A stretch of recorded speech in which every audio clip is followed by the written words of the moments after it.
Bonjour et bienvenue à ce nouveau numéro du Club Éco d'Objectif Aquitaine, un club éco un peu particulier puisqu'il s'enregistre pendant le BNP Paribas Primrose Bordeaux, le tournoi international de tennis masculin. Aujourd'hui, je reçois Sophie Lyon-Poulain. Sophie Lyon, bonjour. Bonjour. Alors Sophie, si je vous reçois, c'est parce que vous avez créé une société qui porte le nom de Sophie Store. Exactement, Sophie Alors Store. expliquez-moi, c'est quoi Sophie Store? Alors Sophie On croit Store, comprendre en regardant la table, j'ai l'impression d'être un peu dans une épicerie. Mais c'est une épicière que je reçois? exactement, c'est une web épicière. D'accord. Donc en fait, j'ai vécu pendant de nombreuses années aux États-Unis, pendant plus de 10 ans. Et quand on est rentré en 2011, j'ai cherché à retrouver une activité. Et je me suis penchée sur l'épicerie, la nourriture qui me plaît beaucoup puisque j'adore cuisiner.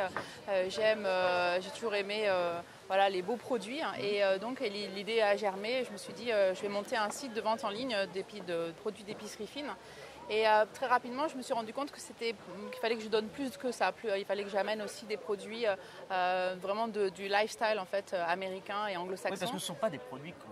Je veux dire, c'est pas une épicerie, j'allais dire, entre guillemets, traditionnelle. C'est-à-dire qu'on y trouve des produits qu'on ne trouve pas ailleurs. Exactement. En tout cas en France. Absolument. Ce sont des produits qui sont vraiment d'épicerie fine, donc dans les pays locaux, que l'on a des difficultés à trouver. Donc ça va être des choses comme ça, comme la sauce au whisky Jack Daniels.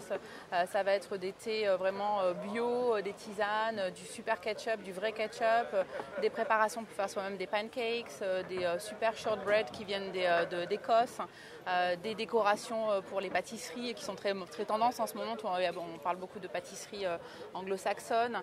Et puis donc des choses comme ça, comme des gourdes typiques de Californie ou alors des produits plutôt de bien-être, avec des super jolis packaging qui donnent vraiment envie. Donc c'est de l'épicerie, mais pas que. Mais pas que, exactement. Alors, dites-moi, la France, c'est aussi un pays où on trouve pas mal de produits. Vous avez, je suppose, fait une étude de marché. Vous avez benchmarké un petit peu voir un petit peu ce qui se faisait dans la région ou même dans la France. Je rappelle que c'est un site internet, donc vous pouvez vendre partout dans le monde. Oui, c'est vrai. Alors, dites-moi, comment vous faites la différence? Disons que pour moi, vendre des produits français, c'était pas forcément. Il fallait apporter une valeur ajoutée. Dans la mesure où j'avais vécu pendant tant d'années aux États-Unis et qu'en plus je suis devenue américaine, j'avais vraiment envie de rapporter et de me donner cet amour en fait de la langue anglaise. J'avais envie de montrer aux gens qu'il y avait effectivement une cuisine, qu'il y avait des artisans qui existaient donc dans ces pays et montrer qu'on pouvait trouver des produits de qualité. J'avais vraiment envie de donner cet amour du monde anglo-saxon et d'être un peu entre guillemets une petite ambassadrice. Mais dites-moi, au-delà du rôle d'ambassadrice, il y a aussi quand même dans la région une forte communauté anglo-saxonne. Oui, absolument. Anglais, américain, moi, je fais par exemple partie d'un club qui s'appelle le Border Women's Club, qui existe depuis 1945.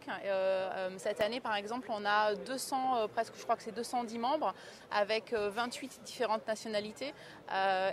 C'est vrai qu'il y a une grosse présence de gens d'anglophones, donc à la fois des personnes qui sont natifs de là-bas, mais aussi des personnes qui ont beaucoup voyagé et qui reviennent finalement à Bordeaux comme nous, et qui donc rajoutent ce côté un peu plus international en fait à cette ville qui est magnifique. Comment faites-vous pour sourcer ces produits? Alors il y a ceux que vous avez rencontrés, je veux dire, dont vous aviez eu l'utilité, vous aviez consommé aux États-Unis notamment. Ouais. Mais après, il y a d'autres produits je m'inspire. Alors déjà, il y a beaucoup de guildes en fait, d'artisans en Angleterre, parce que après ce qui s'est passé avec le problème de vache folle, il y a eu vraiment toute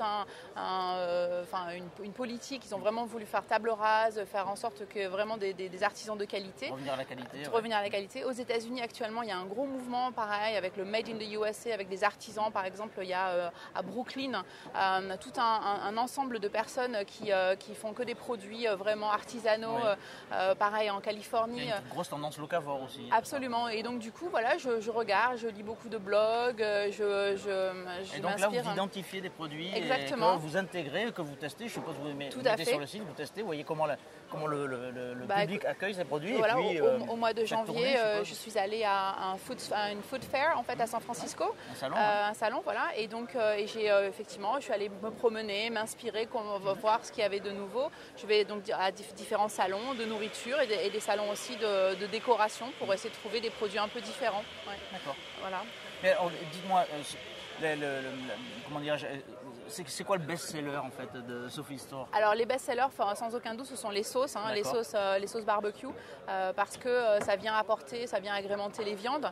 C'est un côté très American touch. Quoi. American touch, et puis en plus, c'est en ce moment, en plus avec le beau temps, le barbecue, la plancha. Enfin, c'est vrai que time for barbecue. Exactement, time for barbecue. Et donc c'est vrai que les gens, ils aiment bien ce genre de choses.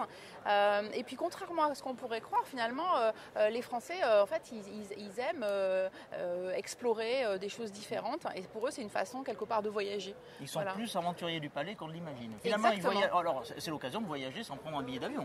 Tout à fait. C'est vrai que c'est un peu ça. Alors, on a parlé bien sûr de la partie internet. Aujourd'hui, ça pèse quoi? Parce que il se trouve que vous avez aussi une boutique physique.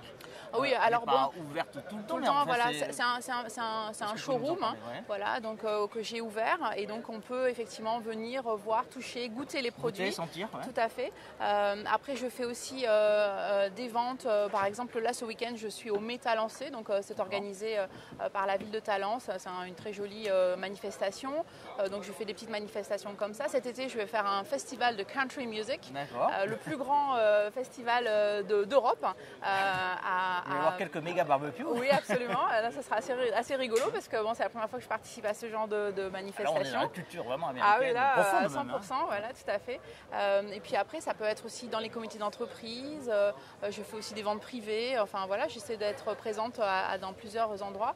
On est très actifs aussi sur tout ce qui est réseaux sociaux. C'est très important pour vraiment faire parler de Sophie Store, et puis faire en sorte que ce site grandisse. Ouais. C'est combien de personnes Sophie Store aujourd'hui?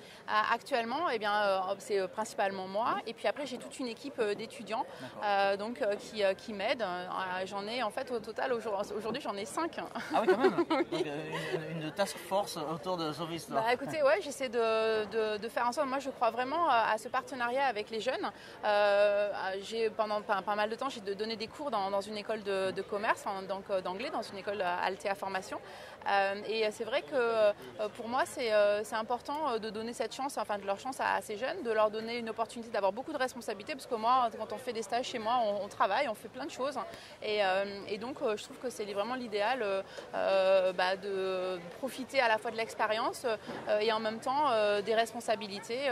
Et donc, tout le monde y trouve son compte. Alors, dites-moi, ça sera ma dernière question. Vos clients, c'est le particulier, bien sûr, mais est-ce qu'il y a des chefs qui commencent à s'intéresser à votre épicerie? Écoutez, pas encore, mais je les invite à venir me voir. C'est vrai que ce serait vraiment fabuleux qu'ils s'intéressent à mes produits. Notamment, j'ai par exemple, vous voyez, ce produit-là qui a été fait selon la recette de Masterchef 2012 Angleterre. Celui qui a gagné le Masterchef 2012 en Angleterre. UK. Voilà, ça s'appelle My Olive Branch, et c'est un produit qui est fait à base d'olives, de figues et d'amandes, et qui se paire bien. On appelle ça le pairing en fait en anglais, donc il se marie bien, voilà, avec le fromage ou alors avec le foie gras. Voilà. Bon, le message est lancé. Avis aux chefs locaux qui veulent tenter l'aventure des produits et de l'épicerie mise en avant par Sophie Store. Je voulais vous remercier de m'avoir invité ici parce que c'est un très bel endroit, Primrose, et en plus pour moi c'est d'autant plus un endroit important puisque j'ai un de mes oncles qui est membre honoraire. C'est très très anglo-saxon de culture. Tout à fait, et il est membre honoraire de ce club, et il a même été entraîneur de Monsieur Chabandelmas, donc voilà, et je l'ai vu tout à l'heure là, donc c'était très chouette. Mais écoutez, Sophie Dion, merci beaucoup, merci de nous avoir bien présenté Sophie Store. Merci. Vous nous avez mis un petit peu en appétit aussi, il faut le reconnaître. Et quant à moi, il ne me reste plus qu'à vous donner rendez-vous au prochain Club Éco d'Objectif Aquitaine. Au revoir.